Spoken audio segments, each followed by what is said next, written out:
بسم اللہ الرحمن الرحیم۔ السلام علیکم ورحمۃ اللہ وبرکاتہ۔ آج انشاءاللہ حزب البحر کے حوالے سے انشاءاللہ زبردست انشاءاللہ حزب البحر جو ہے وہ میں انشاءاللہ پڑھوں گا۔ سب سے پہلے حزب البحر کے پڑھنے کے اور سننے کے فضائل انشاءاللہ میں بیان کروں گا۔ روی عن الشیخ ابی الحسن الشاذلی رضی اللہ عنہ ان فی حزب البحر اسم اللہ الاعظم وَأَنَّهُ مَا قُرِئَ فِي مَكَانٍ إِلَّا وَكَانَ فِيهِ أَمْنٌ۔ حضرت شیخ ابو الحسن شاذلی رضی اللہ تعالیٰ عنہ سے روایت ہے کہ حزب البحر جو ہے یہ دعا ایسی ہے کہ اس میں اللہ تعالیٰ کا ایسا اسم اعظم ہے کہ اگر وہ کسی مکان کے اندر پڑھا جائے تو وہ مکان جو ہے وہ امن و امان والا ہو جائے گا۔ کسی کے گھر میں لڑائی جھگڑے رہتے ہیں، جادو ٹونے کے وار ہوتے رہتے ہیں، گھر میں بے برکتی رہتی ہے، رزق میں بندش ہے، بچیوں کے رشتے نہیں آتے، ہر حوالے سے پریشانی ہے، تو کسی حوالے سے بھی پریشانی ہو دعائے حزب البحر کو اپنے گھر میں پڑھا جائے یا سنا جائے۔ حضرت شیخ ابو الحسن شاذلی رضی اللہ تعالیٰ عنہ آپ سے روایت ہے کہ حزب البحر پڑھنے والا جس مکان میں پڑھی جائے انشاءاللہ وہ مکان جو ہے وہ امان والا ہو جائے گا۔ یعنی اگر آپ حزب البحر کو روزانہ اپنے گھر میں پڑھیں یا اس کو لگائیں اونچی آواز میں تو انشاءاللہ آپ کا گھر جو ہے وہ امان والا ہو جائے گا۔ جو چیزیں میں نے بیان کی ہیں ان تمام چیزوں سے انشاءاللہ امان ہو جائے گا۔ وعن ابن عیاد ان من ذکرہ کل یوم عند طلوع الشمس اجاب اللہ دعوتہ۔ حضرت ابن عیاد سے روایت فرماتے ہیں کہ جو اس کا ذکر کرے روزانہ طلوع شمس کے وقت یعنی طلوع آفتاب کے وقت، اجاب اللہ دعوتہ تو اللہ اس کی دعاؤں کو جو ہے وہ قبول فرمائے گا۔ وفرج کربتہ اور اللہ تعالیٰ اس کی جو قربتیں ہیں اس کو اللہ تعالیٰ کھول دے گا۔ ورفع بین الناس قدرہ اور لوگوں کے نزدیک اس کی قدر و منزلت کو اللہ تعالیٰ بڑھا دے گا۔ وشرح بالتوحید صدرہ اور اللہ تعالیٰ توحید کے ساتھ اس کے سینے کو کھول دے گا۔ وسہل امرہ اور اس کے معاملات کو اللہ آسان فرما دے گا۔ ویسر عسرہ اور اس کی مشکلات کو اللہ پاک آسان فرما دے گا۔ وکفاہ شر الانس والجن اور یہ دعا جو ہے جو انسان اس کو سنتا ہے یا پڑھتا ہے وہ کیا کرے گی؟ وکفاہ شر الانس والجن وہ اس کو جنات اور انسانوں کے شر سے وہ کفایت کرے گی۔ وآمنہ من شر طوارق اللیل والنہار اور دن اور رات کی جو شر ہیں اس سے بھی وہ بندہ امان میں ہو جائے گا۔ اور اس کے علاوہ ایک اور روایت ہے کہ ومن قرأہ دبر کل صلاۃ اور جو کوئی شخص اس کو پڑھے ہر نماز کے بعد اغناہ اللہ عز وجل عن خلقہ تو اللہ تعالیٰ اس کو اپنی مخلوق میں سے جو ہے یعنی مخلوق سے اس کو غنی کر دے گا، ان دنیا میں وہ کسی کا محتاج نہیں ہوگا۔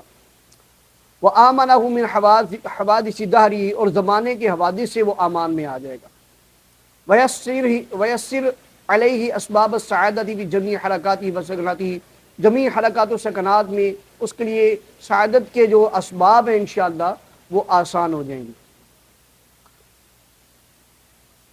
بہرحال شیخ زروق مغربی فارسی جو ہیں وہ فرماتے ہیں کہ وَأَمَّا التَّصَرُّفُ بِهَذَا الْحِزْبِ بہرحال اس حزب کا تصرف کرنا فَهُوَ بِحَسْبِ النِّيَّةِ وَالْهِمَّةِ تو اس کا جو ہے اگر کوئی بندہ اس دعائے حزب البحر کا ورد کرتا ہے یا اس کو سنتا ہے تو یہ اس کو اس کی نیت کے مطابق فائدہ دیتی ہے۔ یعنی اس دعا کو جس نیت سے پڑھا جائے یا جس نیت کے ساتھ اس کو سنا جائے اسی نیت کا جو ہے یہ دعا فائدہ دے گی۔ اس کے علاوہ قال التاج ابن عطا کہتے ہیں کہ ہوا ورد بعد صلاۃ العصر کہتے ہیں اس کا جو ورد ہے وہ عصر کی نماز کے بعد کیا جائے یا عصر کی نماز کے بعد جو ہے اس کو سنا جائے گھر میں یا لگایا جائے تو فرمایا کہ یہ سارے جو فوائد ہیں انشاءاللہ اس کو حاصل ہوں گے جو کہ حزب البحر کو پڑھنے والا ہے یا سننے والا ہے۔ اس کے علاوہ حزب البحر پڑھنے کے بہت سے فوائد و برکات ہیں۔ جو شخص حزب البحر کو پڑھتا ہے یا اس کا عامل بنتا ہے تو اللہ تعالیٰ اس کی زبان، ہاتھ، خیال اور نگاہ اور اس کی توجہ کو ایسا بنا دیتا ہے کہ اس کی یہ ساری چیزیں جو ہیں وہ صحیح الرحمن ہو جاتی ہیں. یعنی اللہ تعالیٰ کے امر کی یہ تلوار ہو جاتی ہیں. یعنی اس کا عامل جو زبان سے کہہ دیتا ہے اللہ تعالیٰ اس کی وہ بات کو پورا فرما دیتا ہے. اس کے علاوہ جو اس کا عامل ہوتا ہے یا جو اس کو سنتا ہے یا اس کو پڑھتا رہتا ہے اس کو درجہ ذیل فوائد جو حاصل ہوتے ہیں. نمبر ایک یہ ہے کہ وہ شخص ڈوبتا نہیں ہے جو دعائے حزب البحر پڑھتا ہے، یہ سنتا ہے. اسی طرح اس پر آگ نہیں، یعنی وہ آگ میں جلتا نہیں ہے. اسی طرح اس پر دشمن غالب نہیں ہوتے. اسی طرح تسخیر خلائق ہوتی ہے حزب البحر شریف سے، اور رزق اس سے بڑھتا ہے، بندشیں دور ہوتی ہیں. اور جو حزب البحر پڑھنے والا ہے اس پر جادو اثر نہیں کرتا، اور جو سننے والا ہے اس پر بھی حزب البحر جو سننے والا ہے اس پر بھی جادو اثر نہیں کرتا. اسی طرح حزب البحر جو پڑھنے والا ہے اس کے شر سے، یعنی اس کے سائے سے بھی، یعنی جو جنات ہیں حزب البحر پڑھنے والے کے سائے سے بھی وہ دور بھاگتے ہیں، یعنی جنات کے شر سے وہ بندہ محفوظ رہتا ہے. اسی طرح قضاء حاجت کے لیے بھی دعائے حزب البحر بہت ہی زبردست ہے. یعنی آپ کو کوئی بھی حاجت ہے اس حاجت کے لیے نیت کر لیں اور اس کے ساتھ دعائے حزب البحر کو پڑھیں یا سنیں تو انشاءاللہ اللہ پاک آپ کی دعاؤں کو قبول فرمائے گا، آپ کی حاجت کو پورا فرمائے گا. امتحان میں ناکامی ہے تو امتحان میں کامیابی چاہتے ہیں تو اس کے لیے حزب البحر کو پڑھیں یا سنیں، انشاءاللہ اللہ پاک کامیابیاں عطا فرمائے گا. نوکری نہیں مل رہی، نوکری کا مسئلہ ہے تو انشاءاللہ وہ بھی مسئلہ حل ہو جائے گا. اسی طرح کسی کا رشتہ نہیں ہوتا، رشتے میں بندش ہے یا قدرتی معاملہ ہے تو انشاءاللہ اس کا جلد جو ہے رشتہ ہو جائے گا، اس کے ہر مسائل انشاءاللہ حل ہو جائیں گے. آئیے دعائے حزب البحر شریف جو ہے اس کو میں پڑھتا ہوں اور اس کو میں انشاءاللہ اسکرین کے اوپر لکھ بھی دیتا ہوں اس کے ساتھ ساتھ، تاکہ آپ کو حزب البحر کے الفاظ کی بھی جو ہے وہ زیارت ہوتی رہے. آئیے حزب البحر شریف پڑھتے ہیں. بسم اللہ الرحمن الرحیم. اللهم صل على سيدنا ومولانا محمد معدن الجود والكرم وآله وبارك وسلم. اللهم صل على سيدنا ومولانا محمد معدن الجود والكرم وآله وبارك وسلم. اللهم صل على سيدنا ومولانا محمد معدن الجود والكرم وآله وبارك وسلم. بسم الله الرحمن الرحيم. هو الله الذي لا إله إلا هو عالم الغيب والشهادة هو الرحمن الرحيم. هو الله الذي لا إله إلا هو الملك القدوس السلام المؤمن المهيمن العزيز الجبار المتكبر. سبحان الله عما يشركون. هو الله الخالق البارئ المصور له الأسماء الحسنى يسبح له ما في السماوات والأرض وهو العزيز الحكيم. فسبحان الله حين تمسون وحين تصبحون وله الحمد في السماوات والأرض وعشيا وحين تظهرون. يخرج الحي من الميت ويخرج الميت من الحي ويحيي الأرض بعد موتها وكذلك تخرجون. بسم الله الرحمن الرحيم. وإذا جاءك الذين يؤمنون بآياتنا فقل سلام عليكم كتب ربكم على نفسه الرحمة أنه من عمل منكم سوءا بجهالة ثم تاب من بعده وأصلح فأنه غفور رحيم. وكذلك نفصل الآيات ولتستبين سبيل المجرمين. قل إني نهيت أن أعبد الذين تدعون من دون الله قل لا أتبع أهواءكم أهواءكم قد ضللت إذا وما أنا من المهتدين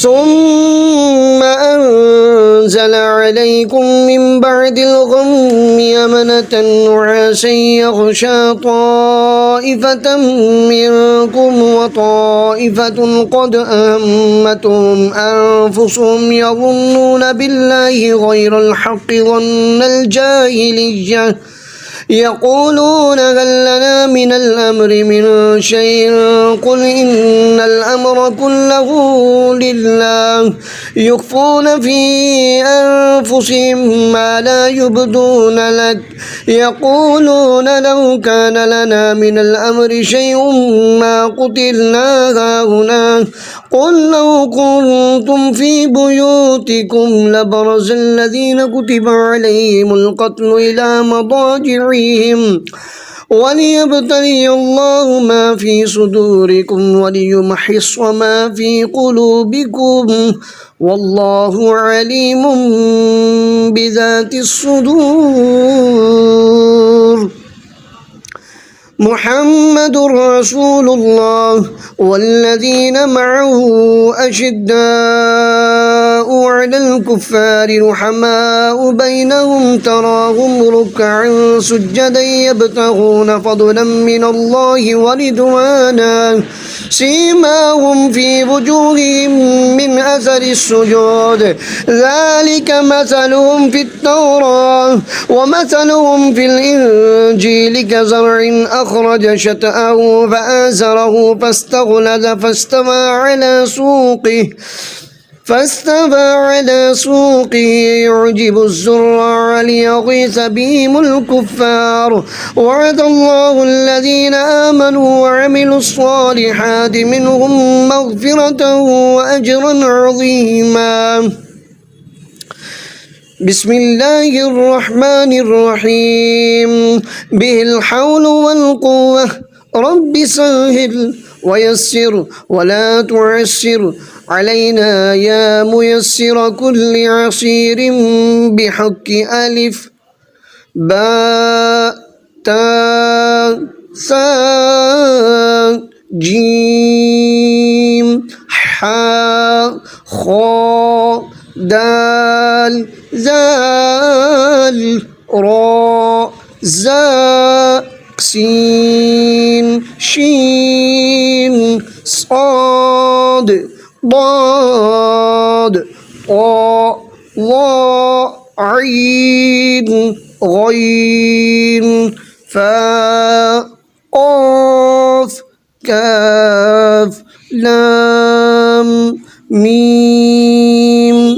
نون واو ها لام ألف يا لا إله إلا الله لا إله إلا الله لا إله إلا الله لا إله إلا الله لا إله إلا الله لا إله إلا الله لا إله إلا الله لا إله إلا الله لا إله إلا الله لا إله إلا الله محمد رسول الله جزا الله عنا سيدنا محمدا ما هو أهله أستغفر الله العظيم أستغفر الله العظيم أستغفر الله العظيم أستغفر الله العظيم أستغفر الله العظيم أستغفر الله العظيم أستغفر الله العظيم أستغفر الله العظيم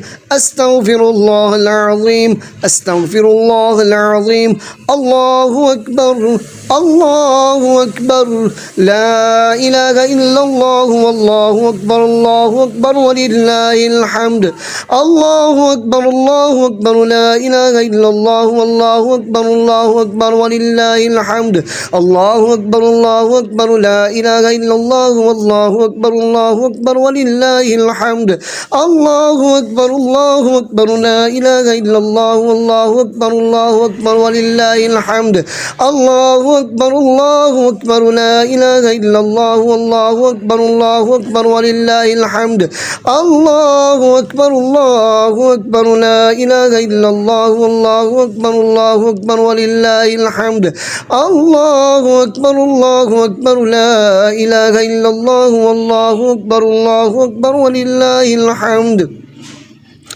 اللهم صل على سيدنا ومولانا محمد معدن الجود والكرم وآله وبارك وسلم اللهم صل على سيدنا ومولانا محمد معدن الجود والكرم وآله وبارك وسلم اللهم صل على سيدنا ومولانا محمد معدن الجود والكرم وآله وبارك وسلم اللهم صل على سيدنا ومولانا محمد معدن الجود والكرم وآله وبارك وسلم اللهم صل على سيدنا ومولانا محمد معدن الجود والكرم وآله وبارك وسلم اللهم صل على سيدنا ومولانا محمد معدن الجود والكرم وآله وبارك وسلم اللهم صل على سيدنا ومولانا محمد معدن الجود والكرم وآله وبارك وسلم اللهم صل على سيدنا ومولانا محمد معدن الجود والكرم وآله وبارك وسلم اللهم صل على سيدنا ومولانا محمد معدن الجود والكرم وآله وبارك وسلم اللهم صل على سيدنا ومولانا محمد معدن الجود والكرم وآله وبارك وسلم الحزب المبارك بسم الله الرحمن الرحيم اللهم يا علي يا عظيم يا حليم يا عليم أنت ربي وعلمك حسبي فنعم الرب ربي ونعم الحسب حسبي تنصر من تشاء وأنت العزيز الرحيم نسألك العصمة في الحركات والسكنات والكلمات والإرادات والخطرات من الشكوك والظنون والأوهام الساترة للقلوب عن مطالعة الغيوب فقد ابتلي المؤمنون وزلزلوا زلزالا شديدا وإذ يقول المنافقون والذين في قلوبهم مرض ما وعدنا الله ورسوله إلا غرورا فثبتنا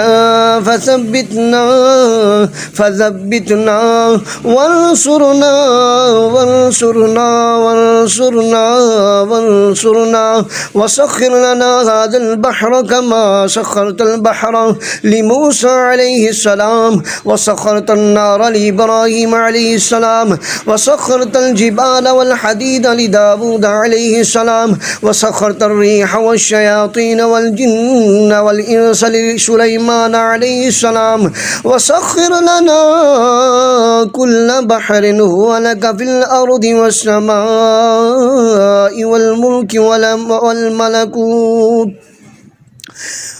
والملك والملكوت وبحر الدنيا وبحر الآخرة وسخر لنا كل شيء يا من بيده ملكوت كل شيء كافها يا عين صاد كافها يا عين صاد كافها يا عين صاد حاميم عين سين قاف انصرنا فإنك خير الناصرين وافتح لنا فإنك خير الفاتحين واغفر لنا فإنك خير الغافرين وارحمنا فإنك خير الراحمين وارزقنا فإنك خير الرازقين واهدنا ونجنا من القوم الظالمين وهب لنا ريحا طيبة كما هي في علمك وانشرها علينا من خزائن رحمتك واحملنا بها حمل الكرامة مع السلامة والعافية في الدين والدنيا والآخرة إنك على كل شيء قدير.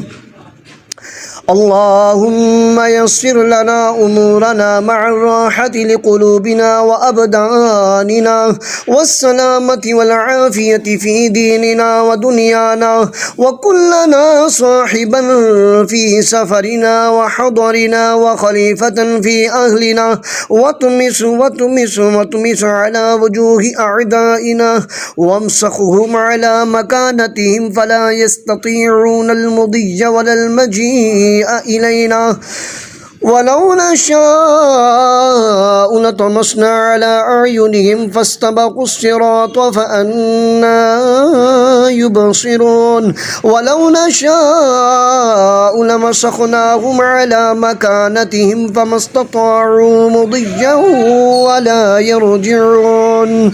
ياسين والقرآن الحكيم إنك لمن المرسلين على صراط مستقيم تنزيل العزيز الرحيم لتنذر قوما ما أنذر آباؤهم فهم غافلون لقد حق القول على أكثرهم فهم لا يؤمنون إنا جعلنا في أعناقهم أغلالا فهي إلى الأذقان فهم مقمحون وجعلنا من بين أيديهم سدا ومن خلفهم سدا